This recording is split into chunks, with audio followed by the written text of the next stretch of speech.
예배에 참석한 여러분 모두가 또 평안하고 또 강건하시기를 축복합니다. 요즘 우리나라는 헌법재판소의 대통령 탄핵 심판으로 굉장히 시끄럽습니다. 부끄러운 일이고 또 안타까운 일이고 여러 가지 많은 그동안 알지 못했던 내용들을 보면서 또 분노도 일어나고 그렇습니다. 그런데 한 가지 이번 결정이 잘 돼서 나라가 조금 더 새로워질 수 있고 또 국민들이 더 행복해질 수 있다라는 그런 기대감과 소망을 가지고 있습니다. 여러분 또 기도하시면서 또 이번 일들이 잘 처리될 수 있도록 그렇게 또 지켜보셨으면 좋겠고요. 우리 보통 사람들이 그 재판에 이렇게 가서 재판을 받는 일들이 흔치 않습니다. 드라마에서나 조금 봤는데 이번에 이제 이렇게 재판 과정들 실시간으로 중계되는 것들을 우리가 중간중간 보면서 법정이 이런 것이구나 이제 그런 거 느낀 게 있는데 양측에서 이제 대리인들 변호사들이 이제 서로 끊임없이 공방을 펼칩니다. 자신의 의뢰인이 이제는 무죄라는 걸 증명하고 또 한편에서는 죄가 있다는 것을 증명하기 위해서 서로 끊임없이 이렇게 공방을 벌이죠. 근데 이제 두 가지를 가지고 보통 중심적으로 이야기하는데 하나는 법입니다. 법적으로 어떤 것인가. 또 하나는 증거입니다. 증거. 증인들, 문서, 녹취록, 영상 이런 것들을 가지고 이제 증거를 갖다 대는 것이죠. 그래서 그 법과 그 증거를 가지고 이제는 죄가 있느냐 없느냐를 증명해내는 것이죠. 그래서 그 재판관들이 나중에 그런 모든 것들을 종합해서 이제 판결을 내리게 되면서 누가 옳았다는 것, 누구 주장이 옳았다는 것을 결국은 다 공포하게 되어 있습니다. 재판의 과정이 그렇습니다. 우리 신앙인들이 자신이 하나님께 참된 신앙인이라고 어떻게 증명할 수 있을까? 우리 신앙인들이 세상을 향해서 내가 가지고 있는 신앙이 진짜라는 것을 어떻게 증명할 수 있을까? 중요한 일입니다. 하나님 앞에 서서 하나님 제가 정말 하나님 사랑합니다. 하나님 믿고 의지하고 살고 있고 하나님 영광을 위해 살고 있습니다라는 것을 증명해야 되지 않습니까? 하나님 보실 때 그렇게 인정받아야 될 것 아니겠습니까? 이 험한 세상에서 많은 이념들, 종교들, 사상들이 있는 이 세상 속에서 죄악이 관영한 이 세상 속에서 내가 가지고 있는 신앙이 진짜다. 이런 것들을 우리가 말로 주장하는 것도 있지만 어느 정도 어떤 증거를 가지고 내놔야 되지 않겠습니까? 우리 신앙이 진짜라면, 분명하다면, 확실하다면 하나님 앞에서도 또 세상 앞에서도 우리가 분명하게 증명할 수 있어야 되는 것입니다. 베드로전서는 신앙의 핍박을 받고 있는 흩어져 살고 있는 성도들에게 전해진 하나님의 말씀입니다. 그들을 위로하기 위해서, 그들에게 소망을 주기 위해서. 근데 또 하나 중요한 주제는 뭐냐면 이 흩어져 살고 있는 이 핍박을 받고 있는 성도들이 하나님 앞에서 부끄럽지 않은 성도가 되기 위해서는 어떻게 해야 되는가? 자신들을 핍박하는 이 세상에서 부끄럽지 않은 신앙을 보여주기 위해서는 어떻게 해야 되는가? 이런 부분들도 들어가 있는 것이죠. 자신이 하나님을 잘 섬기고 있다는 것을 하나님 앞에서 증명하고 자신을 핍박하는 세상에서 내 신앙이 아직도 살아있다는 것을 증명하는 그런 내용들을 굵은 주제로 가지고 있습니다. 오늘 3절 말씀 보시면요. 너희가 주의 인자하심을 맛보았으면 그리하라. 성경에 나와 있는 주의 인자하심은 사랑으로 이해하시면 됩니다. 하나님의 사랑, 하나님의 사랑이죠. 그래서 하나님의 사랑을 맛보았으면 그 다음에 어떻게 해야 되느냐 이것을 지금 말씀해 주고 있는 것이죠. 하나님의 사랑 중 가장 강렬한 것은 첫사랑입니다. 첫사랑. 우리가 하나님과의 첫 만남은 사람마다 다 다릅니다. 왜냐하면 하나님께서 그 사람의 인생에 관여하신 시기가 전부 다르기 때문에 그렇습니다. 하나님의 이 첫사랑, 우리가 믿음이 없을 때도 하나님의 사랑을 맛볼 수 있습니다. 질병에 걸렸던 분이 하나님의 사랑으로 회복돼 갖고 믿음 생활 시작하신 분도 있고요. 삶에 어려움이 있고 공고 고난이 있을 때 그것을 하나님께서 해결해 주셔서 믿음이 시작된 분들도 있습니다. 그런데 그렇게 들어왔지만 하나님과의 첫사랑은 우리가 믿음을 가지고 시작할 때 받았던 그 감격이 첫사랑입니다. 예수 그리스도를 우리가 믿고 구주로 고백하는 그때 내가 구원받았습니다. 하나님 자녀가 되었습니다. 천국에 갈 수 있습니다라는 이 감격이 있을 때 하나님께서 이 모든 구원의 사건을 계획하시고 준비하시고 진행하시고 나에게 실행하셨다는 그 하나님의 사랑을 깨닫는, 예수 그리스도를 통해서 하나님의 사랑을 깨닫는 그 순간이 우리에게는 첫사랑이 되는 것입니다. 로마서 5장 8절은 이렇게 말씀합니다. 우리가 아직 죄인 되었을 때에 그리스도께서 우리를 위하여 죽으심으로 하나님께서 우리에 대한 자기의 사랑을 확증하셨느니라. 그 전부터 사랑하고 계셨습니다. 근데 예수 그리스도의 죽으심을 통해 그것을 믿음으로 받는 순간에 진짜 하나님이 나를 사랑하시는구나, 이것을 확인하게 되었고, 그 사랑의 크기와 온도가 얼마나 대단한가를 알면서 그것이 첫사랑으로 마음속에 각인이 되는 것입니다. 그래서 우리가 보통 믿음이 조금 흔들릴 때, 또 방황할 때, 또 실족했을 때, 이럴 때 그 진단을 어떻게 하냐면 첫사랑의 뜨거움이 식어졌기 때문이다, 그렇게 이야기를 합니다.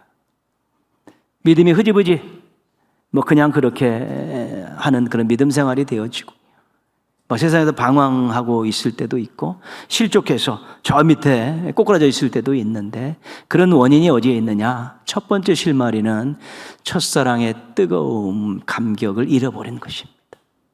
그러면 뿌리에 해당한 것, 기반에 해당하는 것들이 흔들렸기 때문에 그 다음에 일어나는 모든 것들에서 어떤 소망을 기대할 수 없는 것이죠.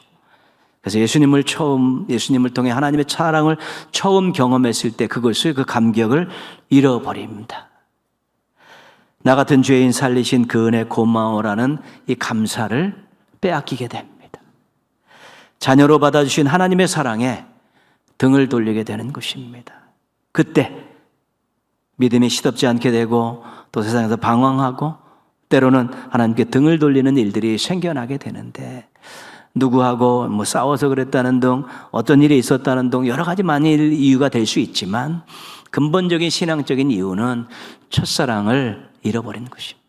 그 감격을 잃어버리고 그 감사를 잃어버렸기 때문에 여지를 주게 되었고 흔들리게 되었고 다시 일어날 수 있는 동력을 잃어버렸기 때문에 그런 것입니다. 요한계시록 2장 3장에는 소아시아에 있는 7교회에 보낸 그 편지의 내용이 나와 있습니다. 그 7교회 가운데 첫 번째 교회가 에베소 교회입니다. 에베소 교회에게 우리 예수님께서 주신 말씀이 이렇습니다. 그러나 너를 책망할 것이 있나니 너의 처음 사랑을 버렸느니라. 에베소 교회에게 칭찬도 하십니다. 칭찬도 하시는데 책망하면서 너 책망할 것 하나 있다. 너 처음 사랑 버렸다. 처음 사랑 잃어버리니까 이상한 행동들이 나오고 거룩함을 잃어버리고 인간의 욕망들이 들끓는 그런 일들이 생겨난 것이죠. 성도 한 명 한 명이 첫사랑을 잃어버리면 그 삶에는 어둡고 지저분한 일들이 많이 생길 수밖에 없고, 교회가 첫사랑을 잃어버리면 세상적인 풍조와 인간적인 냄새들이 풀풀 날 수밖에 없는 것입니다. 그 첫사랑의 감격과 감사에서 신앙과 인생이 아름답게 꽃피우기 때문에 그렇습니다.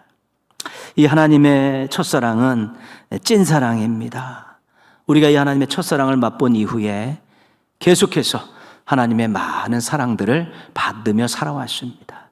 이전에는 그렇게 된 일이지 그냥 당연하게 생각했는데, 이 첫사랑을 경험한 이후에는 작은 것 하나도 하나님의 사랑이구나, 하나님이 나를 이렇게 사랑하셨구나를 알게 되고, 나중에는 과거까지 소급을 해가지고 그때 그 일이 하나님의 사랑이었구나, 그렇게 나를 사랑하셨구나, 그렇게 고백을 하게 되는 것입니다. 그래서 예수님을 통해 하나님의 첫사랑이 찐사랑에 대한 감격과 감사가 있으면 지금 일어나는 일들을 바라보는 그 가운데서 하나님의 사랑의 손길을 발견할 수 있고, 지나온 날들 속에서도 내가 그때는 몰랐지만 하나님이 나를 사랑하신다는 것을 분명히 확인하게 되고, 미래를 바라보면서도 여전히 하나님께서 나를 사랑하실 것이라는 확신을 갖게 되는 것입니다. 그것이 바로 행복입니다. 아직도 하나님의 그 첫사랑의 감격을 잘 유지하고 계십니까? 지금 계속해서 주시는 그 하나님의 사랑을 지금도 계속 받고 계십니까? 그러면 첫사랑의 감격, 또 지금 받고 있는 많은 사랑의 이 감사를 잘 유지하고 관리하십시오. 그러면 견실한 신앙인이 되어질 수 있게 되는 것입니다. 기반이 튼튼하고 기초가 튼튼한 신앙을 유지할 수 있게 되는 것입니다. 하나님이 나를 이렇게 사랑하셨구나. 하나님 나를 이렇게 사랑하셨구나. 지금도 나에게 끊임없이 사랑을 베푸시는구나. 이런 감격과 고백이 있으면 그 신앙과 인생은 견실할 수밖에 없습니다. 흔들리지 않고 무너지지 않기 때문에 그렇습니다. 여러분의 신앙이 이 첫사랑의 감격과 계속되어지는 이 사랑의 감사로 인해서 건강하고 견실해지시기를 주님의 이름으로 축복합니다. 3절 계속 보시면요, 너희가 주의 인자하심을 맛보았으면 그리하라. 그치? 너희들 하나님의 큰 사랑 받잖아. 첫사랑 받았느냐? 그러면 앞으로 이렇게 했으면 좋겠다. 이렇게 해라. 그리하라가 그런 뜻입니다. 첫사랑을 확인하고 받고 고백하는 사람들에게만 주시는 말씀입니다. 첫사랑을 맛본 다음에, 그 다음에 무슨 일을 해야 되는가를 오늘 말씀을 통해서 저희들에게 가르쳐 주고 있는 것입니다. 그래서 하나님께 자신이 신실한 성도임을 증명하기 위해서, 세상을 향해 자신이 갖고 있는 신앙이 진짜임을 증명하기 위해서 그리하라라는 이 말씀에 우리가 귀를 기울이고 이 말씀의 내용을 알고 순종해야 되는 것입니다. 그리하라는 어떻게 하라는 것이냐 도대체. 오늘 함께 읽는 본문이 그리하라는 것의 첫 번째 내용입니다. 그리고 두 번째 내용은 2장 4절에서 11절까지 나오는 것인데, 2장 4절에서 11절까지 내용은 뭐냐면, 너희가 하나님의 첫사랑을 받았으면 이제는 예수님께 나아가라. 그래서 거룩한 제사장이 되라, 이렇게 말하고 있는 것이죠. 보배롭고 산돌이신 예수님께 나가서 그분을 의지하고 이 땅을 살아가면서 거룩한 삶을 통해서 세상에서 너희 신앙이 진짜라는 것을 증명하고 살아라. 이것이 2장 4절에서 11절까지의 내용입니다. 그래서 우리가 이제는 여기서는 자세히 다루지 않고 오늘은 첫 번째 그리하라, 하나님 앞에서 자신의 신앙이 진짜임을 증명하는 그 내용을 살펴보려고 합니다. 23절 말씀 보시면요, 너희가 거듭난 것은 썩어질 씨로 된 것이 아니요 썩지 아니할 씨로 된 것이니 살아있고 항상 있는 하나님의 말씀으로 되었느니라. 이 거듭났다라는 말, 우리가 듣는 말인데, 이것은 우리의 살아왔던 인생에서 우리의 신분이 바뀌고 주인이 바뀌는 아주 뒤집어지는 그런 일입니다. 예수 그리스도를 믿음을 통해서 우리의 신분이 바뀌죠. 우리가 하나님의 자녀라는, 하나님의 백성이라는 신분으로 바뀌죠. 그리고 우리 주인이 자신과 세상 것에서 하나님으로 주인이 바뀌는 것이 거듭나는 것입니다. 구원받았다는 말과 같은 의미로 쓰여질 수 있는 것입니다. 예수님께서 요한복음 3장에서 니고데모하고 대화해서 이런 얘기를 하십니다. 거듭나지 않으면 하나님 나라를 볼 수 없다. 거듭나지 않으면 하나님 나라에 갈 수 없다. 그렇게 이야기하죠. 예수 그리스도를 통해서 자신의 인생에 뒤집어지는 역사가 없으면, 신분이 바뀌고 주인을 바뀌는 그런 역사가 없으면 하나님 나라가 무관한 사람이 된다라는 그런 말씀입니다. 그런데 이 예수님을 믿고 구원받고 거듭나고 영생을 얻고 하나님의 자녀가 되는 이 구원의 사건들이 다 어디에 기록되어 있냐면 하나님 말씀에 다 기록이 되어 있습니다. 어떻게 해요? 약속으로 기록이 되어 있습니다. 약속으로. 하나님께서 우리를 구원하시기 위해서 이 약속하신 것을 다 실천하시고 실행하셨습니다. 우리는 그 약속을 믿고 그 약속대로 그렇게 믿음의 길을 받아들여서 우리가 구원을 받고 거듭나게 된 것입니다. 그러니까 실질적으로 우리를 구원하신 분은 하나님이십니다. 예수 그리스도의 십자가 희생과 부활을 통해서 우리를 구원하셨는데 그 모든 하나님의 마음과 계획과 모든 과정이 다 말씀 속에 들어가 있는 것이죠. 약속으로. 그래서 하나님의 약속의 말씀이 우리를 구원했다. 그렇게 우리가 고백할 수 있는 것입니다. 그래서 하나님 말씀이 능력입니다. 죄인인 우리를 의인으로 만들고 사탄의 자식이었던 우리를 하나님의 자녀로 만들 수 있는 그 하나님의 말씀이 그렇게 온전히 변화시킬 수 있는 능력이 되는 것입니다. 우리가 복음을 전할 때 예수 믿고 구원받으세요라는 짧은 메시지를 전합니다. 그런데 이것은 하나님 말씀 속에 나와 있는 것입니다. 그래서 그 말씀을 듣고 사람들이 마음을 열고 주님을 영접하는 일이 있습니다. 하나님의 말씀이 그런 능력을 행하는 것입니다. 하나님은 당신을 사랑하십니다라는 축복의 짧은 멘트가 있는데 그것도 다 말씀을 기반해서 나온 것입니다. 우리가 진심으로 그렇게 이야기하면 그것이 또 그 사람의 마음을 움직일 수 있는 것입니다.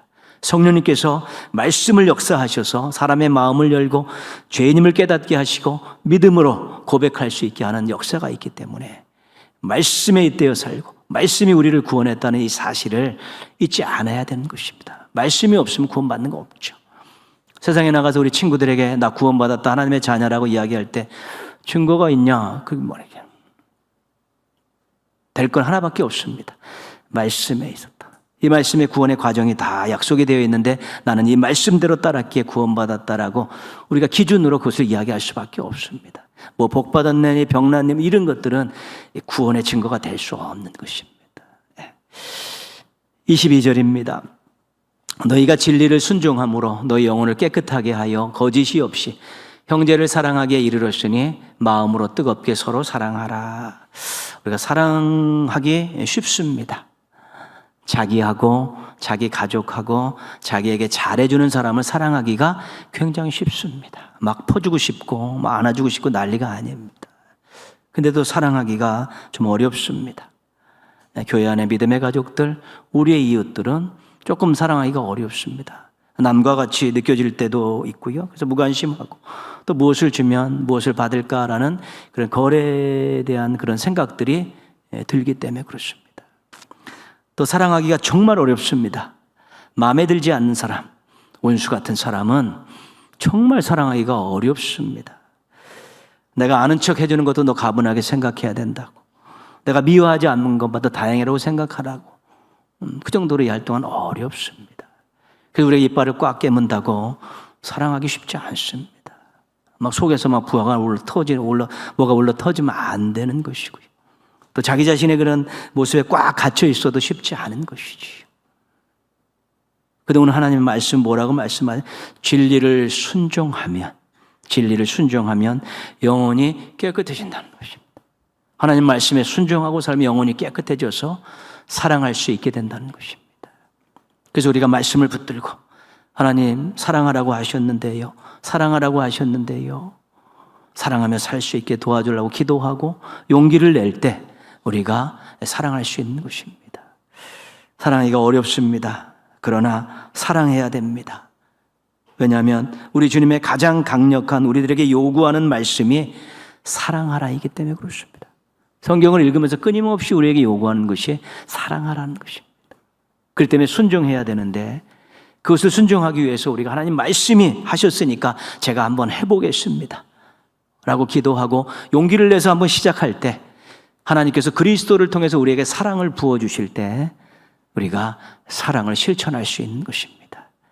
의지가고 되는 일이 아니고 이빨 꽉 깨물다고 되는 일은 아닌데 우리가 정말 말씀을 붙들고 이 말씀이 살아있는 하나님의 능력이라는 것을 알고 사랑하라고 말씀하셨다는 것을 기억하면서 사랑하려고 용기를 내서 노력하고 그렇게 몸부림칠 때 우리 마음속에 그리스도의 사랑이 부음받으면 우리가 사랑할 수 있게 되는 것입니다. 그렇게 사랑해야지 다른 방법 받고 되어지는 일들이 아닙니다. 그래서 말씀이 불가능한 것을 가능하게 하는 능력인 것이죠. 특별히 이 사랑하라는 이 말씀, 가까운 데부터 계속해서 사랑하고 원수까지 나가는 이 사랑의 확장에 우리가 이것을 어떻게 순종하고 살 수 있느냐, 말씀을 믿고 의지하고 말씀의 능력을 가지고 우리가 기도하며 나아갈 때 불가능한 것 같은데 우리의 마음이 녹록해지고요, 또 바라보는 시선들이 따뜻해지고 언어가 순화되어지면서 또 가까이 하고 싶은 마음들이 생겨나면서 사랑을 할 수 있게 되는 것입니다. 그게 하나님의 말씀의 능력으로 우리의 삶을 아름답게 하고 우리를 행복하게 하는 것입니다. 우리를 구원한 말씀, 우리를 사랑을 실천하게끔 해서 우리를 행복하게 하는 이 말씀이 정말 우리 인생에서 얼마나 귀하고 중요한지 모릅니다. 그래서 2절 말씀은 이렇게 이야기합니다. 갓난 아기들 같이 순전하고 신령한 젖을 사모하라. 아이들은 젖을 먹고 생존하고 또 성장하는 것입니다. 성도들은 신령한 젖, 하나님의 말씀을 먹으면서 생존하고 또 성장하는 것입니다. 그래서 너희들 갓난 아이들 같이 순전하고 신령한 젖을 사모하라. 그렇게 말씀하고 있는 것입니다. 사모하라. 그 말씀이 중요하기 때문에 그렇습니다. 살기 위해서, 성장하기 위해서 그런데. 근데 그 말씀을 보니까 나를 구원한 말씀이고 불가능한 일을 가능하게 했던 그런 말씀이기 때문에 내가 말씀 붙들고 시작해서 말씀 붙들고 살아내는 것이고 말씀 붙들고 살게 될 때 하나님 앞에서 내가 정말로 하나님 사랑합니다, 하나님 섬기고 있고 내가 진짜 신앙을 갖고 있습니다를 증명할 수 있는 것입니다. 하나님, 제가 이런 일을 했습니다. 이런 경험들이 있습니다. 제가 이렇게 많이 알고 있고 많이 갖고 있습니다. 이것 가지고 하나님 앞에서 자신의 신앙이 옳다고 증명할 수 없는 것입니다. 말씀으로 구원받았습니다. 말씀으로 불가능한 사랑을 하게 되었습니다. 말씀으로 내 속에 있는 더럽고 추한 것들을 내가 쫓아냈습니다. 이런 고백들과 간증들이 있을 때 하나님 앞에서 우리가 인정받고 칭찬받을 수 있는 것이고 자신의 신앙을 증명할 수 있는 것입니다. 24절 25절 말씀입니다.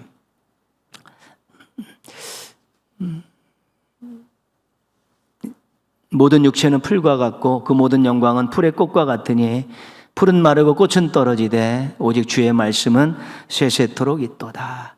하나님 말씀 영원하신 말씀이죠. 능력의 말씀입니다. 다른 것들 의지해가지고는 자신의 신앙을 증명해낼 수 없습니다. 무엇이 자신을 구원했습니까? 하나님 말씀. 무엇이 불가능한 일들을 가능하게 했습니까? 하나님 말씀입니다. 무엇이 자신을 정결하게 하고 성결하게 하나갑니까? 하나님 말씀입니다. 그 말씀을 가지고 말씀 중심으로 몸부림칠 때 그 신앙이 단단해지고 그 영혼이 맑아지고 그 삶이 아름다워지기 때문에 하나님, 제가 말씀 중심으로 살았는데 하나님 사랑합니다. 오케이. 하나님 믿고 의지하고 평생 삽니다. 알았다. 하나님께서 인정해 주는 것입니다. 하나님이 인정해 주실 때 진정입니다. 아무리 주변 사람들이 너 신앙 좋다고 이야기해도 하나님이 인정해 주시지 않으면 별반 의미가 없습니다. 근데 우리가 말씀 중심으로 자신의 구원과 자신의 삶과 또 자신의 내면의 모든 것들을 다 말씀 중심으로 해결해 가면서 그걸로 해결하려고 노력하는 그런 삶의 몸부림들이 결국은 그것이 하나님 앞에 자신의 믿음을 증명하는 아주 중요한 이유가 되는 것입니다. 매일 말씀을 읽고 묵상하고 기도하는 이 개인경관에 대한 습관들을 잘 장착하셔야 됩니다. 그리고 말씀에 대한 읽고 배우고 공부하고 또 묵상하고 또 나누고 말씀대로 살려고 노력하는 이런 일들이 일상이 되어야 되는 것입니다. 신앙인들은요. 배가 고프면 부엌에 가서 덜거덕거리고 뭘 찾고 또 요리를 해서 먹고 아니면 식당에 가고요. 아니면 편의점에 가서라도 뭘 사 먹지 않습니까? 말씀이 우리의 양식이고 말씀이 우리의 삶을 변화시키는 능력인데 꼭 필요한 것이면 우리가 누가 먹어라 그러지 않아도 사모하는 마음을 갖고 찾아서 자꾸 읽고 배우고 묵상하고 살려고 노력하는 그러한 모습들이 자연스러워져야 되지. 그 말씀 중심으로 살아가는 그런 삶의 모습이 하나님 보실 때 귀한 것입니다. 그리하라. 말씀 중심으로 그렇게 너의 삶들을 잘 가꾸어 가서 내 앞에서 네가 진짜 나를 사랑하고 나를 믿고 있다는 것을 증명하라. 이 그리하의 내용입니다.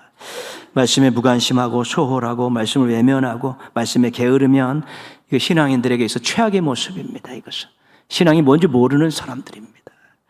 정말로 말씀에 관심을 가지고 또 시간과 물질을 투자하고 다른 것들을 조금 아껴가면서 정리해가면서 가서 배우려고 그 노력하는 그런 모습들이 있죠. 이 말씀은 지식이 아닙니다. 그런 지식들이 많아질수록 이해하기 쉽고 성령님께서 역사하시기 좋은 그런 길을 만드는 것이기 때문에 끊임없이 말씀을 다 아는 것처럼 읽은 만큼 읽었고 배울 만큼 배웠다고 그런 생각을 하기 시작함부터 교만해지기 시작하면서 성령님의 말씀을 통한 역사들을 경험할 수 없게 되는 것입니다. 우리 최영삼 교수님의 보고 싶다라는 이 시를 마지막으로 소개하고 말씀을 마치겠습니다. 하나님께서 성도들에게 하시는 말씀으로 아니면 자신에게 하시는 말씀으로 들어도 되겠습니다. 나는 내가 말씀을 품어내는 것을 보지 못했다. 너는 너를 붙들고 울지만 나는 내가 말씀 때문에 통곡하는 소리를 듣고 싶다. 그날에 내가 나를 찾는 첫날이 될 것이기 때문이다. 모세도 아브라함도 그리고 그 새벽의 시몬도 그리고 바울이 된 사울도 그 빛 앞에 꼬꾸라졌다. 아무도 말씀의 빛이 그를 통과하지 않으면 자신이 누구인지 알 수 없다. 나는 내가 말씀을 품어내는 것을 보고 싶다. 이 하나님의 마음과 바람을 기억하면서 그리하라 이 명령을 가슴에 품고 말씀 중심으로 자신의 인생과 신앙과 삶을 잘 관리하시고 또 잘 가꾸셔서 하나님께 인정받는 멋쟁이 신앙인들 되시기를 주님의 이름으로 축원합니다.